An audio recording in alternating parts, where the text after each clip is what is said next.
यदि और जल मिला दिया जाए तो क्या होता है बताओ? वो फिर से जिप्सम बना लेगा। क्या करेगा? कड़क हो जाता है ना, जो हमने पाउडर देखा या जो हाथ पे प्लास्टर चढ़ाते हैं, वो जो पाउडर होता है उसमें क्या करते हैं, पहले जल मिलाया जाता है, फिर जल मिलाने के बाद वो क्या हो जाता है, कड़क हो जाता है। तो जो कड़क हो गया उसको हम फिर क्या कहते हैं, जिप्सम। जिप्सम जल त्याग करके पीओपी बनाता है, प्लास्टर ऑफ पेरिस बनाता है।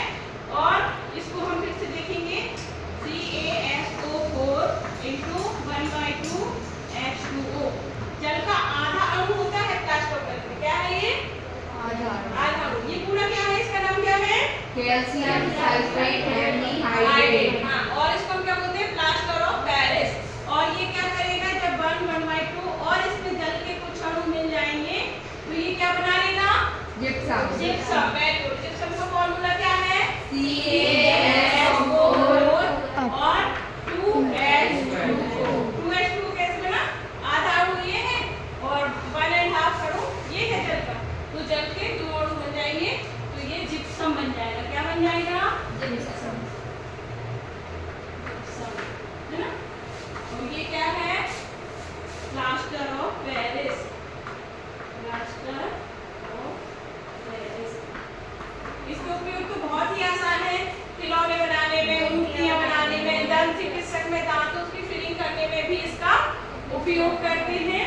सजावट है ना? सजावटी सामान में, प्लास्टर चढ़ाने में, यानी कि कहाँ, चिकित्सा के क्षेत्र में। ठीक है, फिर से बताओ कहाँ कहाँ उपयोग होता है प्लास्टर ऑफ पेरिस का? खिलौने बनाने में, सजावटी सामान बनाने में, सीलिंग बनाने में, प्लास्टर चढ़ाने में। प्लास्टर चढ़ाने में, दंत चिकित्सक में।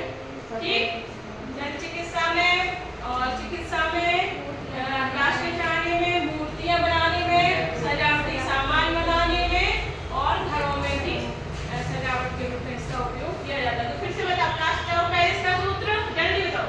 CaSO4 जल का अणु मिलाने से क्या होगा?